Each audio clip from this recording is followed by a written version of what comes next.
Morbid Facts, Part 483. In 1978, Sex Pistols bassist Sid Vicious and his girlfriend Nancy Spungen hosted a party in their New York City hotel room, the morning after which Nancy was found dead in the bathroom with a single stab wound to her abdomen. Despite being comatose on drugs the entire night and having zero recollection, Vicious admitted to the stabbing and was charged with her murder. Many believe that Nancy was actually killed by a drug dealer who was attempting to rob the drugged-up couple, and that Vicious was totally incapable of harming her considering the state he was in. But the bass player ended up dying of a drug overdose while out on bail before he could stand trial, and the case was closed.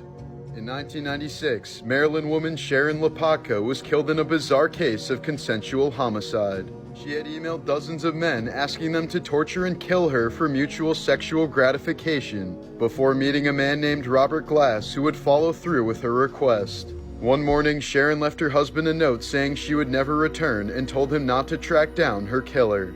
Glass ended up strangling her to death and was soon arrested after police found the emails and discovered Sharon's body on his property.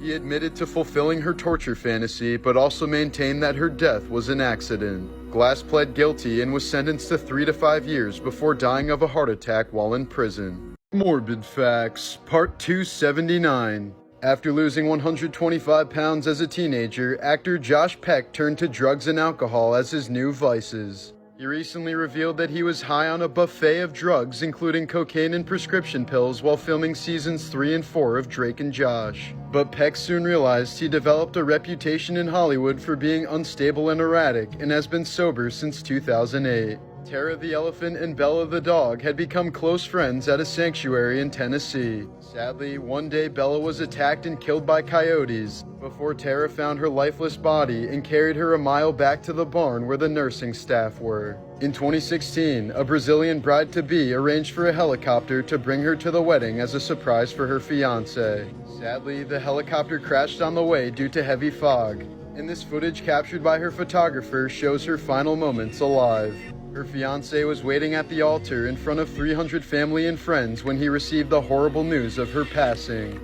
Morbid Facts, Part 280. While filming All-American Girl in 1994, ABC executives criticized Margaret Cho's appearance and the roundness of her face, so she decided to temporarily starve herself, losing 30 pounds in 2 weeks. This led to her being hospitalized for kidney failure and led to major health issues that continued for years after the show. While on death row, Ted Bundy reached out to Robert Keppel, the man who put him behind bars, to help catch the Green River Killer. Bundy offered crucial advice from a sociopath's perspective, ultimately helping to identify the killer as Gary Ridgway and bring him to justice. While at a friend's house in 2016, Delaware teen Cindy Redmond was talking on the phone at the dinner table when her friend's stepdad blasted an ear horn directly into her ear to make her hang up. This resulted in a severe form of hyperacusis, which causes sounds to become amplified and extremely painful. It got so bad that she had to drop out of school because her teacher's voices sounded like a knife stabbing into her ear.